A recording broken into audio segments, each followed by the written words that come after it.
welcome to the Australian International School in Singapore. My name is Matt Hall and I am the Director of Marketing and Admissions. Prior to my current role, I worked in our secondary school for 10 years in a variety of roles, from administration to teaching and learning. Today, it's my great pleasure to introduce to you a webinar series called Into the Classroom. I'm very excited because we're going to showcase some of the many talented educators we have from across our 3 sub-schools.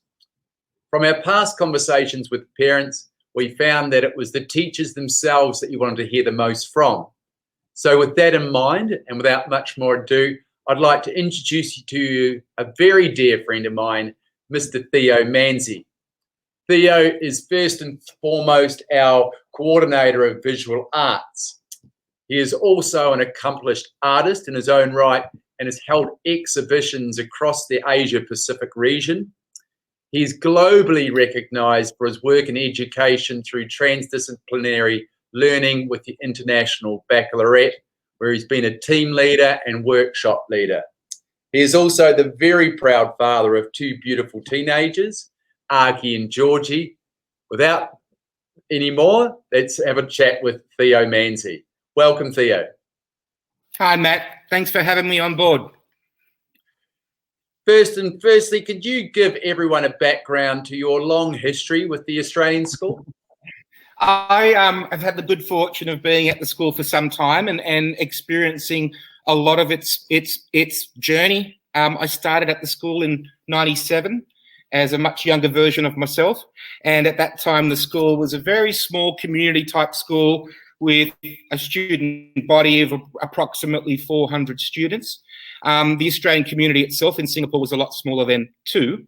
And I've been part of this wonderful journey where this school has not only grown in size, but grown in direction. And it's very exciting to be part of and to have seen all of this change and be part of it as well. So we're a much bigger place than what we were, and Singapore's a much more different place than what it is. And the education environment is very different to what it was then as well. Oh, that's a fantastic introduction you've done there, Theo. What I want to jump to now is I want to put a picture that you helped our school celebrate 50 years in Singapore. And I've got this lovely piece of art that you've actually painted on the side of one of our buildings, one of our main buildings here at Lorong Chuan. Can you talk the audience through this lovely piece? Well, we had the Singapore's 50th birthday was very exciting in the fact that we had a lot of artists that joined Singapore with regard to creating some public art. And the Australian school, being heavily involved and invested in the arts, put their hand up to donate some of our school walls for some of these artists to contribute their work. So we had artists from Australia and Singapore, and I was watching them do this wonderful 4-story work. And for those of you who've had the opportunity to be at the school, you'll know what I'm talking about because a lot of these murals are still up. So I thought, gee, I'd love to do that myself. So through conversations with these mural artists, and they told me I need to learn how to use a boom lift. So I went out and trained to operate a boom lift that would take me 4 stories and put together a design. And we had this wonderful little space, which was like a recess in the building that looked like a perfect opportunity for me to put a nice example of the old of Singapore, which is a black and white shop house. And I thought by celebrating the birthday of the 50 years, I'm celebrating the old and the new. So I designed this mural to be in this recess of this building where it looks like it's being squashed by 2 modern buildings. And it's a lovely representation of a Singapore shop house, which is a lot like a terrace house in Australia. And it was a real pleasure to do. I only realised halfway through it that as I was moving up on the boom lift, how terrified of heights I was, and didn't know that until I started the piece. But thought, well, I've started it now, so I've got to finish it. But the kids really enjoyed it too. They loved playing with it. And in fact, a part of that mural is actually a doorway that can go into the art department as well. So that's wonderful. I think that fits in so beautifully too, Theo, that you did this piece of work because you've got such a long history with our school. You've been here since this site first originated. So I thought it was such a lovely tie when you tied in 50 years of Singapore, your history with our school, and it's a piece of art. It's going to stay there forever, which I think is always a nice way, isn't it? When you leave a place or move on to something different, you're going to leave something quite beautiful behind. What I want to go back to is, in my introduction, I talked about you being globally recognized. You're a very modest man, and a lot of people that know you certainly wouldn't even know this about you. But can we go back to your work with the International Baccalaureate? Could you just talk about the International Baccalaureate first, and then let's talk about your role with them? Sure. I have many roles with the International Baccalaureate, and I've had the privilege and the pleasure of being identified early in the piece as an IBEN, or International Baccalaureate Educators Network. And what that means is they then train you. They see you as somebody that's very knowledgeable about the IB and the various programs we've got. And then they train you to be able to present, and then train teachers that are young to the IB or new to the IB, so that they can better implement the program and the curriculum framework, that inquiry-based framework to children, right? So then I presented workshops and did that for many years, to the point where I was very excited about an area of the transdisciplinary learning, which is learning across different disciplines. And then with that expertise, I actually wrote workshops for other presenters to then also teach teachers. So that workshop is recognised and presented globally, which is very exciting, because it came from here. It came from AIS. It came from this school. It came from the lovely work that we're doing and the experiences that we've got. So that's one role. One role is presenting workshops and training teachers and bringing them up to speed. Another role is going out to schools and helping them, that are candidate schools, helping them get over the line and become verified as fully blown international baccalaureate schools. So they have standards and practices with regard to ways to ensure that the program is being implemented by having the right spaces, the right philosophy, the teachers that are trained, and if they're following the program well. What also happens is, once a school is accredited as an IB school, they then get re-evaluated every 5 years to ensure that all of these wonderful things and all of these wonderful processes are still in place as the years go by. So that's another one of my roles as well. And just for the audience, some of our audience don't come from our teaching background. What is the IB? So why would they? Yeah. Why is this role important to our school? And just give us some background on what IB is in general.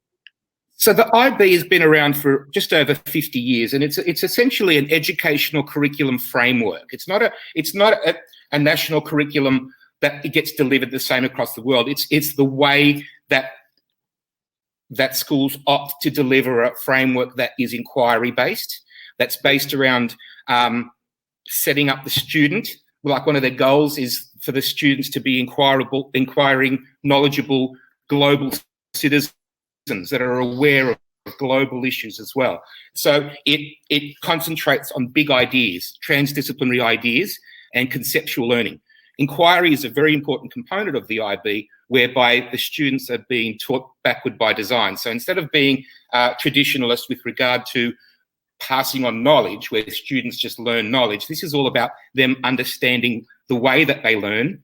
And the teacher, instead of being somebody that just passes on knowledge, is a facilitator of learning and learning with the students, and provides opportunities and provocations for the students to start considering and inquiring into big ideas. These big ideas take into consideration lots of the traditional single subjects as well. So links are made across subjects instead of the subject being taught independently of other subjects. So big transdisciplinary themes might incorporate the social studies, history, components of literacy, numeracy, and a single subject like visual arts or language. It's a wonderful curriculum framework, and we adopted it because we believed that it was very global. We are a global school, but at the same time, it allowed us the opportunity to deliver the Australian National Curriculum.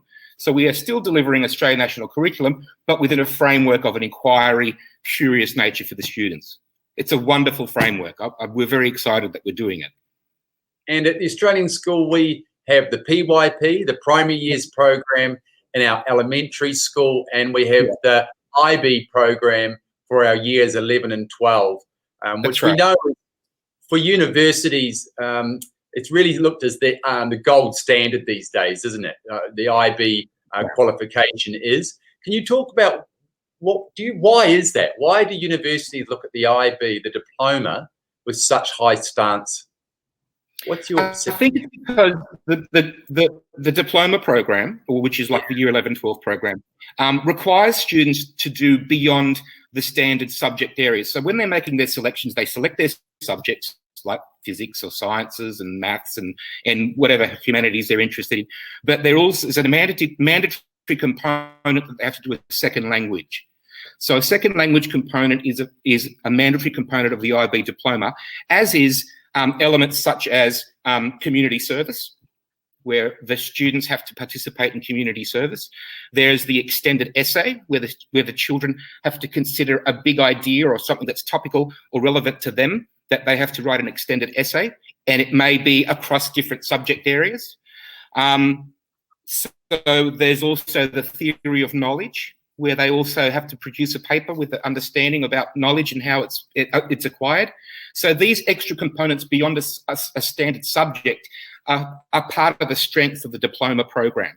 The kids at our school have the opportunity to choose either the high school certificate matriculation or the diploma ones, and that changes each year depending on what the needs are of the student. I think the diploma one is an avenue that children go when they want a broader opportunity.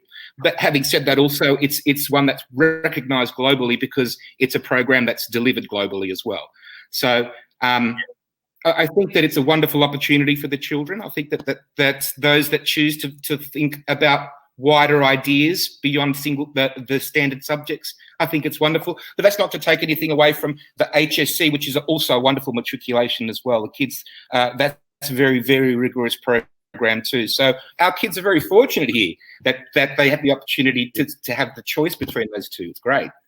I think, Theo, they're also very fortunate to have an artist, yourself, as a teacher. Now, before we get started, I am very proud to be able to show on my wall a piece of Theo's work. It's a Mandziy. I asked you quite some time ago, I pestered you actually, I kept on asking you, have you got a spare piece of art? I'd love to see a piece on my wall in my office. So I'd just like to show the audience a piece. We'll go through a couple of pieces, but just talk us through this piece, because you actually even brought it into your teaching from memory. Can you tell us about this? This is my Mandziy that I've got. This was a piece that really gave me some trouble. So I had a lot of trouble painting. It's a painting onto corrugated iron. I wanted to produce an Australiana theme with some of the artwork I was producing, and I kept coming back to the medium of the corrugates. I love the nature of it and how it reminded me very much of home. And this initial piece was really difficult to get a straight line. Being a painter, I'm normally used to painting onto canvas where it's a very flat and forgiving surface, whereas this corrugate undulate was very unforgiving. But then I thought, you know what, I'm going to do more now. So I did about 4 or 5 of these pieces, but they're quite large, as you know, it's in your office. But I really enjoyed it because it's something quite different. And because I had to learn a new sub-skill or adapt a skill that I already knew to this new medium, it really kept me interested. It was great. I'm glad you like it. I'm glad you're hanging it up in your office. I absolutely love it, because there's also, when you were talking to me, you were saying that you were teaching the students about painting a picture from different perspectives and how it would look different when you stand in a different place and look at it. And what I found so beautiful that most people would miss when they see this Mandziy on my wall is when you stand with corrugated iron, when you stand at one angle of my office and look at it, it looks quite different because of the rolls in the corrugated iron to what it would look like when you stand on the far side. And you actually, I think you said you were showing the children your artwork when you were doing that in the classroom. Is that right? That's right, yeah. And that's going back to the primary years program and the IB. A lot of the times when we're introducing units, we're putting together provocations that'll get the kids curious and we'll tune them in so that they can dig deeper and find out and follow the inquiry cycle with regard to a little bit more about this. Well, this has piqued my interest. So it's things like this provocation of, so how has the artist painted this? Why do you think they've done this? Why have they chosen this material, right? So these are the kind of ways that we initiate units with the children rather than saying, turn to page 46, we're talking about acrylic paint application, right? So these provocations are an important component of what it is that we deliver. I absolutely love that. And just for a lot of our audience isn't from Australia here, Theo, but just Sure. for their sake, the material that Theo's painted on is called corrugated iron, and it's a type of material that we would see on a lot of houses and sheds and buildings that were mainly used in the 1950s and 60s in Australia and New Zealand. It was a cheap form of building material. So to turn that into a piece of art, I just thought, for me, was quite beautiful as well. I really enjoyed it. And I just loved your story when you were telling me about the students and the teaching of it. I've got another piece of yours, because we can kind of see a little bit of a theme here, Theo, actually, when we go from this piece, because this was suburbia, which was quite nice. And if we just have a look at this one here, it's carried on again. So can you just talk about the connection? I love it. We also, when we're teaching art to the students, we talk about body of work and style. So a body of work and style need to have some form of connection. And I'll get back to the word connection later when we talk about education on a wider view. And so that's where it's easy to associate an artist with a style or with a common theme or common motifs or common symbolism. So these houses, these suburban houses with no windows but the roof that's lifting up, they're a common theme that gets replicated and represented through my work at the moment, which in my current body of work. So yeah, this was a lot easier. It wasn't on corrugated iron, but this was a lovely piece. I really enjoyed painting this one. I wanted to write a really strong blue, and I wanted to represent the suburban theme, and I wanted there to be a focal point, and I think that the Australian magpie was a real nice one to have as a centerpiece to this. Yeah, the bird in the middle. So that just some of our audience, Theo, they wouldn't know about the magpie. The bird that he has in the middle is known for waking everyone up in the morning to a magpie, isn't it? And they're extraordinary. I actually had a pet magpie in my childhood, so I particularly resonated this piece of art with myself. We've got you here. We're very lucky. You teach our elementary program. When we advertise this series, Theo, you'll be really chuffed to hear that we had a student that had you 20 years ago, and still remembered being in your art class at the school. So you teach visual art in our elementary school, and you lead a team of visual art teachers, specialist teachers. Yep. Let me put up a piece of art, because I think that's what the audience would love to talk about. And this piece, I just think, is absolutely delightful. Can you tell us what's going on with this? Okay, well, this is a unit that we're just closing the door on. It was a very exciting unit, and we talked earlier about transdisciplinary learning. Now, the transdisciplinary learning is a way of teaching children to be able to make connections across what are traditionally single subject boundaries. So what we endeavour to do at the commencement of each year is we sit down as an art department or a specialist department, and we'll sit down with each year classroom teacher cohort and say, what are you teaching this year, and what sequence will you be teaching these big ideas? So we find out what they're teaching, and then we thought, how can we introduce a unit where the children are going to be able to make these connections to their learning? So this is a year 4 class that have been looking at a transdisciplinary theme of how the world works, right? And they're looking specifically at the properties of material, and they're investigating why materials are used for certain purposes, like why cars have rubber tires, and why mercury is used inside a thermometer and such like, right? So they're learning that component in the class, and then they come to visual arts, and that's a perfect opportunity for us then to then teach them the importance and the role that materials play in art making. So then we talk about, we're going to repurpose materials that are going to be collected, brought in, gathered into an art piece. So then they look up repurposing and what the word repurposing means, and repurposed art, look at examples, and then they put together a draft idea of this is what we're going to do. So we basically made it a very big theme, a broad theme, and say, okay, so they're not very, very divergent. We decided, let's make it a sea theme, because sea creatures can come in all shapes and sizes, and then they can apply their designs with regard to the materials they want to use. And here, this is a boy called Levi. He's been with us for some time, a wonderful creative student. And so here's his design was a swordfish. So he's put his design together and he's labelled it and thought, these are the materials I'd like to use, and some old netting, some straws, and a sword, right? So I thought, well, we don't have a sword, but we have some of these other materials. And so we found an old saw in the design and tech department. So I brought that in, and Levi and I took the handle off it, and then we stuck it as part of his design.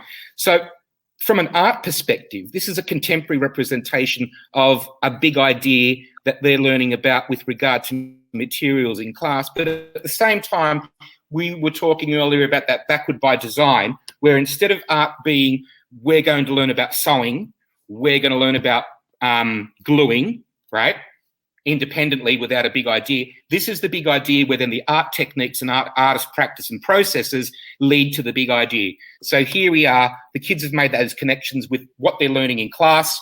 You know, often they'll come in and go, well, we're talking about materials in class. And we'll go, well, what a coincidence, right? And then their understanding then about materials and how materials work and how they can be reused, manipulated, is so much richer because it's connected and timed to when they're doing those sorts of learning in their classroom. And that's how transdisciplinary works. That's how transdisciplinary learning operates. Kids providing opportunities for children to make these connections. So what you're saying there is, let's just unpack that a little bit for people who don't come from the educational background. So what Theo's saying is, instead of having standalone science and having standalone maths and standalone music and art, where there's no connection between what's taught with them during a school day, they plan a whole series of learning where they are connected. So just go a little bit more into that, Theo. I've started it. So that the lens that we were looking at, this big idea of the role of material, the investigation into materials, is we're looking at form. We're looking at what materials, how they are, how they work. So then we were looking at that conceptual lens through art too, with regard to form, right? So those connections are super wonderful, and they happen very regularly, and we plan for them regularly as well. So the kids look at 6 big ideas a year, and 2 out of those 6 ideas, they'll be linked with single subjects to ensure that the kids can extend their understanding beyond their classroom. What I find absolutely phenomenal is how old is the student in this piece that has done this piece of art? Levi, year 4, so I imagine that is 10 years old. 10 years old, and I've got some more from that same series there. Let me put up some other delightful ones we can talk about that these. So again, you can see how the kids have interpreted the activity in such different ways. They've had access to some similar materials, but the way they've reused the materials, the way they've applied straws and fabric, and they've had to use a whole bunch of different techniques with regard to their art techniques. They've painted, they've sewn, they've glued, they've stuffed, they've made 3D forms, and these are all from their original designs as well. So Kira, here on my left, I guess your left, she made a giant squid, and you don't see the bottom of it. It's got these lovely rope tentacles, and then aluminium foil eyeball, and material that's been cut off an old pillowcase. And and on the right, we've got like a jellyfish that's been made out of straws and old bottle tops and stuff. So this is wonderful, the way the kids have interpreted that. And this differentiation, this allowance of the children to do work that's inspired by their ideas, that they are accessible to materials and a studio where they can put these things into practice, is a wonderful thing. You can see here behind Laura here on the right, all the boxes full of just stuff, right? So the rooms can get very busy and very loud and, extremely messy. But at the same time, we're providing these children with the opportunity to explore ideas that are not cookie cutter and exactly the same with regard to their representations. And I think what you've bumped on there, Theo, is something that's really important, because I was an elementary teacher too at an earlier stage of my career. And if you'd got Matt Hall to teach art, you would have ended up with some pretty primitive artwork. And what we can see from these is just exceptionally high quality pieces of art. So, and also you just mentioned then 2 things. So it's having a specialist art teacher, which I find fabulous, But you mentioned studio, and I love the word studio. Talk us through, what do you mean by studio? We again have the very, very good fortune of having wonderful spaces or ateliers or studios where the kids come to that space and they know this is a room of creativity, right? The kids don't have to clear their maths books and cover their desks with newspaper and worry about making a mess in their classroom to do art. They come to a room that's specifically built with all the bells and whistles with regard to the correct flooring and table sizes and access to a plethora of information. We have our own visual art library within the studio as well. The kids just love that there is a space where they're allowed to create. And we have 4 wonderful spaces in the elementary alone, 4 studios that the students have access to with our 4 full-time staff members. And it's just wonderful. I think the space, it's important to have a space that provides the kids an area and opportunity for creativity. What I did notice, and it's something that perhaps some of our audience would have picked up on straight away, is the children are wearing these beautiful face masks too. So we're in the era of COVID at the moment, and I think we are quite used to it because we're seeing it every day here. How have the children adapted, like, to this new norm that we find ourselves in? Well, we have the good fortune again of working with children that at this age they're extremely adaptable. These kids spent 6 to 7 weeks doing home-based learning where they couldn't leave their home, and we provided opportunities for their learning that were taking whatever opportunities we could of what access they had to creativity at home. And then as soon as we had the opportunity to come forward to AIS and come back to school, we were very conscious of ensuring that we provided these children with the opportunity in studio to work with materials and work with each other in a way that they couldn't do at home. So there's a lot of 3D form work at the moment where, and material work, as this year group's a perfect example.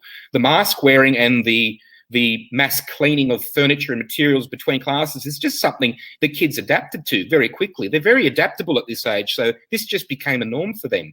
The only difference to what the studio practice of the past prior to COVID was that in many instances they would share materials.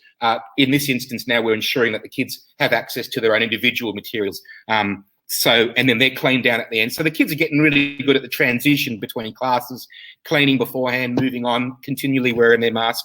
They've been wonderful. We're not wearing it at the moment because we're in the rooms that they're closed off. So you and I would ordinarily be wearing masks as well in this environment, but because we're alone at the school with our doors closed, we can afford to have them off. But the kids, I don't think they even think about it anymore. It's just something that's part of the norm. Well, I didn't realise it until you mentioned it, actually, and I sort of went, that's right, we're wearing masks, yeah? So, yeah, good point. I just remember when we first came into it, there was just such great debate about the children and wearing masks and how would they adapt and would they remember to put it on. And it's just really surprised me how quickly they have. I'd just love to go to this next little piece because I really enjoy this. And to hear a little bit more about how it was developed. Well, this is year 3. This is a year younger than the one that we were very conscious as a department to ensure that we gave the children that were coming back after their homestay COVID experience to a studio where we said we want them to be making. We want them to get their hands up to their elbows busily working and getting themselves creating things. So 3D forms were a great opportunity to get them excited and back into the studio.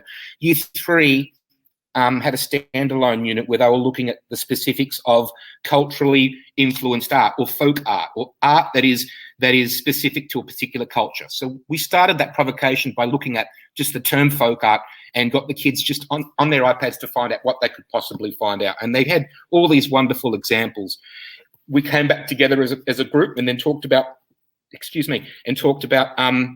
one that came up quite often, which was those Russian nesting dolls. So they looked at the traditions of Russian nesting dolls, and then what we then did was introduce them to some of the traditions of that. So then they emulated the artist practice of patterning and symmetry, using the traditional patterns and floral examples of traditional Matryoshka doll representations. And then some of the kids found some contemporary ones going, oh, look, this one, here's some examples, Mr. Mandziy, of some Matryoshka dolls or Russian nesting dolls that are cartoons, right? And I've gone, that's cool. Yeah. So then we looked at contemporary frameworks with regard to adapting a traditional cultural art form to a contemporary framework. So then we got the kids to design contemporary. If they could have the opportunity to design a nesting doll, what would be their theme, right? So you had students that did minions, you had kids that did dinosaurs, you had robots, all sorts of wonderful things. And here's an example from Catherine in one of our Year 3 classes that did owls. So her owls were all different coloured and different patterned. And the piece of paper there is her initial design. So they did an initial design on a 2D form. Then we taught them how to do the 3D components with cups and paper mache. So they've learned design, they've learned emulating artist practice, they've learned tradition and contemporary, they've learned design to finished product, they've learned 3D forms, they've learned paper mache, they've learned painting techniques, right? So all of these things, all of these skills, which ordinarily would be taught separately, have come together to this big idea, which is folk art and contemporary folk art representations. And as you can see, Catherine here has also got her iPad in this picture.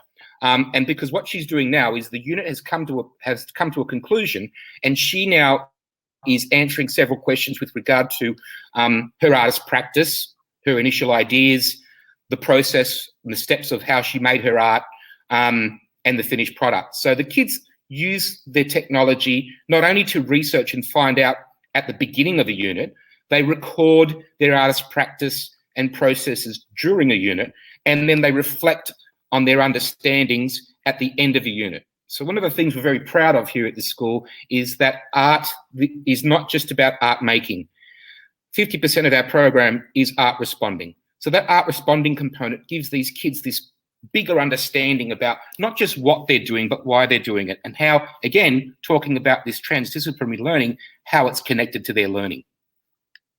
And to me, Theo, that's the most important part of learning that's lost. One of the great passions of mine is teaching and learning, and looking at how we bring the learning alive to the children so they know what it is that they're actually doing. And you've beautifully illustrated this. You've got the first stage of it, which is the planning. So the child's planned what they're thinking about doing. They've then gone and created, and beautifully created to a very high standard, which I can see she's done a fantastic job. But then, like you're saying, the third step is to sit back and reflect. And it's thinking about what is it that I've done. So now when she sees a piece of art, she's going to have a much deeper understanding of what art is, because she went through that whole process. Yeah, because this is part of the culture of what we do in our department, and that is right from our preparatory kids right through to our Year 5 children, there's an element of responding. So responding can be at the end of the unit. During a unit, we'll stop the children and say, right, we need you to break up into small groups and discuss as critical friends, and discuss, okay, how am I applying these art techniques, right? So they need to articulate that to one of their peers. Then they have to stop and record, so they know later down the track they're going to need those recordings so they can represent their learning, right? It's a wonderful opportunity for that reinforcement of their understanding of technique, the role of art in society, representation. It's great. I love the fact that you just touched on then, we've got the technology that's in this photo, which was quite incidental, by the way, but so often in schools, all I find is that technology is used for doing some research, right? If we really scratch the surface, it's used on such a low level, primitive form. How else have you brought the use of technology into the teaching of art?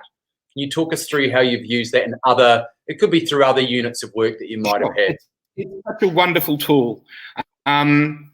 Firstly, obviously, with the research component, it's kids can type in a question or a curiosity, bang, all these visual arts components come up. So it's a wonderful research tool, first of all. It's a wonderful recording tool, as I was mentioning earlier. Second of all, whether they record videos, stills. It's a wonderful, for visual arts, it's a wonderful digital manipulation tool. And we use, for example, in Year 5 at the moment, we're about to represent their the transdisciplinary learning there is they're representing their understandings about how we express ourselves, and they're doing what's called the exhibition unit, and they're representing their understandings with a contemporary art framework called flat lay or assemblage art. So they have to mine for lots of images and objects to represent a big idea. And they're using an app called Snapseed, which edits and manipulates digital photos. So they're learning, it's kind of like a Photoshop app. So they're learning the digital component, they're looking at composition, they're looking at color, they're looking at saturation. So this app allows them to use the iPad as a visual art tool. So the digital manipulation component is a wonderful tool. It's a camera. So that not only did we did a unit earlier in the year, we were looking at perspective and all about looking at objects from different perspectives, and the iPad was used as the camera. We don't need the cameras anymore. They use the iPad, open up the Snapseed app, edit the image. So no darkroom required. So they've got, it's wonderful. So these are just some of the ways we get to use. So yeah, here's a little example of the lead up work. This isn't the final piece, but this is where a student is trying to download, organize, edit. So there are common colors or common compositions with the work. And this is all happening on the iPad. So there are wonderful apps that we use as a school. And this is one of them, the Snapseed app. It's a lovely digital manipulation one. So these are just some of the ways that we're using it in the classroom. I've called it here "Life Below the Water." Is there a theme there? What was obviously yeah, talking about sea. Can you talk us a bit more through that? So, the Year 5s at the moment are looking at the United Nations global goals. There's 17 of them. One of them, number 14, is life below the water. So the kids got the opportunity in class. They've been looking at these United Nations global goals, and they start with poverty, hunger, health, education, equality. So the kids get to choose areas of interest and then start researching more. And of course, again, talking about transdisciplinary learning, this is where in art, we grab that and tell them, right, now we need to represent that visually. So this is what we're doing. We're connecting again to the student learning. I'd like to pause us there, Theo, because I would like the audience, and I should have brought this up earlier to everyone, that you can participate by typing in questions, that you can talk directly with Theo. This is interactive. You will notice that there is a chat function at the side. So if there's anyone in the audience that has got any questions, anything that you'd like him to elaborate more on, clearly Theo specialises in the elementary school, but he has worked at AI for such a long time that he could answer questions from a wide range, and with myself as well, with my background working in secondary as well. So I'd just like to open the floor up to any questions that anyone might have, and I'll see if we can get this chat function working at the side. I know that we had some pre-questions that were probably going to come through. I'm just going to go to public now.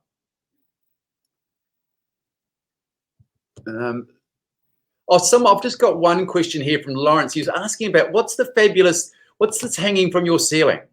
What's right behind you? In our frame here, these beautiful artworks hanging behind you. Yeah, this is part of a studio piece that's continuing and getting added to on a regular basis. It's we were talking again about balance and how we have balance in our program with regard to art making and art responding, but we also endeavour to have balance between traditional art and contemporary art. So the traditional art of, say, painting or ceramics or printmaking and drawing, but then there's contemporary frameworks, like talking about digital manipulation. And this is a contemporary framework, which is an assemblage. An assemblage is a collection of objects that have something in common. If they're all attached, then they become a sculpture, but these are a collection of objects. So an assemblage, this is all discarded objects. So objects that no longer serve a purpose, or their purpose is no longer needed. So what we've done is we've collected them and collated them and arranged them on a ceiling to represent an assemblage. And of course, if they weren't blue, we painted them blue and then added them to that collection of that assemblage art, which is also a site-specific one. So it's a wonderful piece and the kids love it. particularly if they're new to the school, they'll walk in and go, oh, wow, there's a Barbie hanging upside down and she's blue, right? But she's missing an arm. Or there's an old camera, but with no lens, right? But they're conversation starters, and they get the kids thinking and wondering, well, is this art? Is this not art? Why is this art, right? So it's a good thing to have in the studio. Yeah, and I absolutely love it. I still love that term that you keep on going back to, is calling it a studio too, because it is a specialist space, like you say. I'm just really interested and I'm going to be provocative when I ask this, is why is it so important to teach art? Like, okay, shouldn't we be concentrating just on maths all the time? Well, sure. Talk about this, Theo. Well, I presented a paper about this with regard to the importance of having specialised art in the primary. So when we start our preschool, I guess Gardner would call that time the golden age of creativity, where we're finger painting and we're interacting with our world visually, right? And then we move into school proper, into primary school, and the traditions of this is where we learn to read and write, right? And then they become the priorities. And then we move into high school, and then suddenly there's a renaissance with regard to now we want the kids to have a wider opportunity to be able to then do art and music, right? To extend their understandings beyond the traditions of numeracy and literacy. But what we're finding is that kids that don't have that experience through the primary school get to high school and they're not understanding how to interact with their world in a creative way. They're not understanding how to represent their experiences. They're still doing stick figures, right? Like my mum would say that she still draws with a stick figure because she didn't have that opportunity or that continuum from the early years where we're encouraged to be creative. Creativity at the moment then, instead of having a dark ages in the primary, so we're going from this golden age of creativity in the early years, when we have this little bit of a dark ages with regard to creativity, if it's not encouraged and embraced. And then we have this renaissance where we expect these kids to then be creative again and expand their options when they get a little bit older. So I believe that if we don't have those dark ages, if we have that continuum of opportunity to engage with creativity, right from not just stopping at the beginning of primary, but right through primary, then we're finding now, especially at this school, because we've had that opportunity, that when the kids move into high school, they're so much more knowledgeable and aware of their environment. They see the world through the eyes of an artist. They engage with their world in a creative manner. And that creativity is now becoming a very valuable commodity in contemporary society. So it's not good enough now just to be knowledgeable and an expert in a specific field. How you use that, the creative ways that you consider ideas and knowledge is now becoming an important commodity. So I believe that creativity and the arts provide the students with the opportunity to engage with their world, to see their world from different perspectives, and to represent, to be a different avenue in regard to representing their understandings and their world and who they are. I absolutely love that, Theo. And it's like I said, I've also got a passion around neuroscience and learning, and it's through my own self-discovery that I've gone down this journey of investigating the connection between the two. And you've touched on something really important there. Is we know that that as the human brain develops, at the age of 2 or 3, we have one process where the brain goes through human synapses process, where it's called synapses pruning, and that happens again at pre-adolescence. So this is what we're talking about during that time from 2 years old to 13 years old. You've got a chance to build the most sophisticated brain that you can. Now, if those pathways aren't explored, like your mother, right? If they weren't explored at that time, there will be synapses pruning. And the chance to get those highways back, which is the synapses is the highways that all the neuron activity happens in your brain. If children aren't given that opportunity between 2 and 13, before those synapses, it's very difficult to make it up again in past life. We have learned it's more plastic and the brain can adapt, but the level of sophistication and complex of nature of that human brain, which is what you bring as an artist and an educator and everything, you don't have that chance to go back to it and rebuild it. So that's why I am very grateful for the work that we do at our school around creativity. I've got a few questions here. Cassandra's asked, and we did touch on this a little bit, but you talked about using tech in the classroom. How else has technology influenced learning? That's a good question. How else has technology influenced learning? I think technology has influenced learning in a dramatic way, whereby information and knowledge is at your fingertips. We are no longer, as teachers or educators, the well from which the kids come to purely for knowledge. Now, technology offers us the opportunity to be able to direct children towards finding things out rather than being Google ourselves. Instead of ask teacher, it's now ask Google, right? So we then have to teach the children how to navigate that wealth of information, how to pick the bits that are important to them.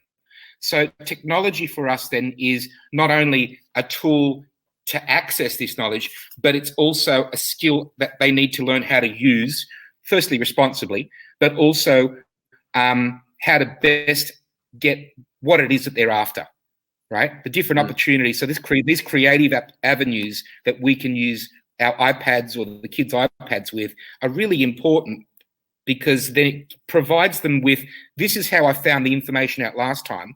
Let's see, I know that works. Let's see if I try it in a different way, whether or not this is going to work again, if I get to what it is that I want to do. Within the arts, as I was mentioning earlier, the research component is very vital with regard to children finding out about a genre that we're looking at or a connection to some of the learning.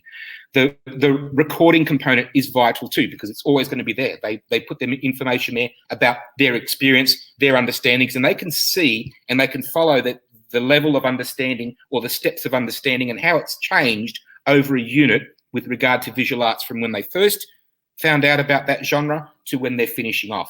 Then by responding, they've got all these different avenues to respond. We use a seesaw platform where the kids get to explain some of their understandings to their wider family. So they say, in art, this is what I'm doing. They might put together a presentation. It might be an iMovie. It might be, a book creator. It might be an image. So there's all these different avenues for the kids to be able to represent their learning and understanding. So, and again, with the visual arts, we use it as a tool as well. I hope I answered that. Does that answer the question?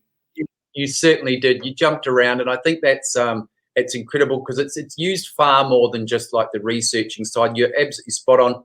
What is great about the technology, you touched on the recording and the sharing with the parents. For students, articulating their learning helps them grow a deeper understanding of what they have learned. And that's really important when they can have a video there or a clip to talk to. And that's probably a process or a vital part of learning that was missing when I went to school. We did the learning and it was left. And I think that you just said using Seesaw.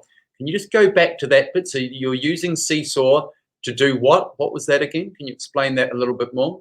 It's a platform like an online journal platform where the children can represent their learning in all subject areas to their family and wider extended family as well. So we've got, aunties and grandmas that are seeing the artwork that the kids have produced. As Catherine was showing, there's a picture of Catherine with her Matryoshka doll art when she was just putting together her reflection.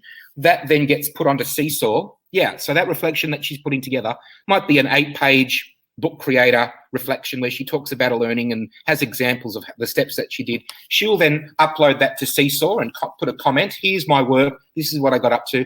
And then the art teacher will then put together a comment and go, wow, Catherine, I see that you maintained your representation of your original idea quite well. I see that you changed the second one a couple of in certain ways. Why was that? Was that because you wanted to edit it, etc.? So these conversations then, these comments then start the conversation. Then we'll get a comment from a parent saying, "Oh, I love what you're doing in art. Tell me more about the thinking behind why did you choose ours?" Then you might get a grandparent or an auntie or an uncle chime in with a comment as well. So it's a wonderful platform to for the children to see that other people are interested in their learning, right? And for them to have to explain their learning beyond a peer or beyond to their teacher really cements their understandings, because they've got to understand what it is they're doing before they can explain it. I think you just touched on something as well that's really good. Is you also talked about, so that in this one piece of learning, she's recording her artwork. She's presenting that artwork now in a book form, which is now her real side of her literacy. She's writing about that review, reflection, which is, and now the purpose of writing. Often children learn writing and it's got no purpose or meaning. It's just doing a piece of writing or a story. Whereas when she was doing this, it had a purpose, and that was to explain her learning to somebody else. So she had to consider her audience. She had to consider a range. It gives greater motivation for the children. It makes them realize what writing's like in real life, because we only write in real life for a purpose, usually, a lot of the time. Like I'm writing an email, or I'm finding this out, or I'm, like you just said then, you're writing an educational paper. So writing's always got purpose. And that was so beautifully that you said there, you tied through so many aspects of learning through that transdisciplinary aspect of it, tied together for the children in their everyday school life. I've got a question here from Sarah, and this one here takes a little bit of thought. She's got here, it's a great question. I'm keen to know what parents should be looking for when researching different curriculums for their children. So what should parents be looking for? And I guess this is a good question. Sarah's probably like a lot of parents who will be watching this. What should they be looking out for?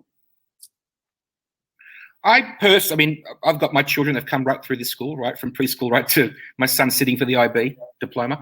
And as teachers, we get asked this question a lot. And I think that each situation is quite unique, but ultimately what you're looking for is balance. What you're looking for is a balance of program to ensure that children have access to all aspects of their learning. Is the school providing an opportunity in the arts that is equal to the opportunity in math, right? It's up to, particularly in the younger years, we need to engage them and provide them with experiences where they're better able to make decisions when they get older as to what areas they want to specialize in. So I believe that balance and a balanced curriculum is an important component. That would be my number one. My number two would be with regard to the passion. We have very passionate teachers here at this school who believe in what they're doing, and no one here is a passenger. With regard to the teachers here with professional development, you're talking to me about my roles beyond this school and some of the work that I'm doing with an international baccalaureate. I'm one of many that research beyond our everyday classroom. That I'm part of this wonderful train journey where the colleagues that I work for, I learn so much from, because they might be researching something. They might be doing a master's in a specific area. We have teacher inquiry groups where we continually try to improve our understanding about contemporary learning, right? And these are all really important components. So if you can find out about how the school operates with regard to its staff and how passionate their staff are, they're really important components too. But ultimately, I think that balance is a really important part of a school. And we strive for balance. I guess we never ultimately achieve exact balance because we're always trying new things. But I think that that's an important component, and to ensure that those children have those experiences that are across the board. And I completely concur with exactly what you're saying there, Theo. Whether it's any school, any childhood, you should look out for two things. There's absolutely the balance. And the reason for that is, like I just said, sometimes we are looking at the very micro detail that we don't step back. The purpose of education is to try and create the most sophisticated neuron processor, and that's our brain. So we want to create the most sophisticated brain a child can while its time is at school. And the way that you create that is giving it as many different opportunities as possible. You don't want to get siloed into just being the maths. You don't want to be just the English. You want to be doing the arts. You want to be doing the creating. You want to be doing the movement, the exercise. You want to be doing things where they are looking out into the community where the real learning is. And then number two, exactly the same as you, Theo, is while it's wonderful to have world-class facilities like we do, and it's fantastic that we've got art studio, it's the teacher that's in front of the students every day, right? It's the quality of that individual that's going to make a significant impact to the teaching and learning of that child. So the quality of that educator, the passion they have, for me as a parent, they are the two things that I'd look out for as school. And sometimes it's difficult to be able to see that. And I guess that's certainly a part of why we wanted to run this webinar, is to give people an insight to schools and they can then see some better questions. Unbelievable, Theo. We have talked now for 55 minutes. So we've come to the end of our series. I would like to thank you very much for coming and openly sharing your experiences, your artwork, your fantastic work that you do in the classrooms. And I'd just like to say thank you to you for all the years of work that you've put into our school. And it's literally now, Theo, thousands of children that you have touched. So on behalf of them and myself, thank you very much for coming along this evening. Thank you, Matt, and thank you everyone for joining us. Champion. For our audience, we are going to have another session of this Into the Classroom that we're going to hold on Thursday, the 26th of November, where we're going to feature Mr. James Midgley. Now, James is another good friend of mine. He teaches in year 12 in our secondary school. James is very well known for his webinar work. You can look up his YouTubes of teaching and learning.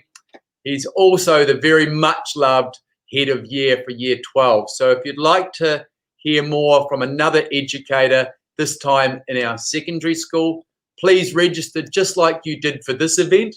Go and put that down, and that will be between 5 and 6 o'clock on Thursday, the 26th of November. So thank you very much to everyone. Enjoy the rest of your evening. If you've got any feedback for us, please write in. Thank you very much. Bye-bye.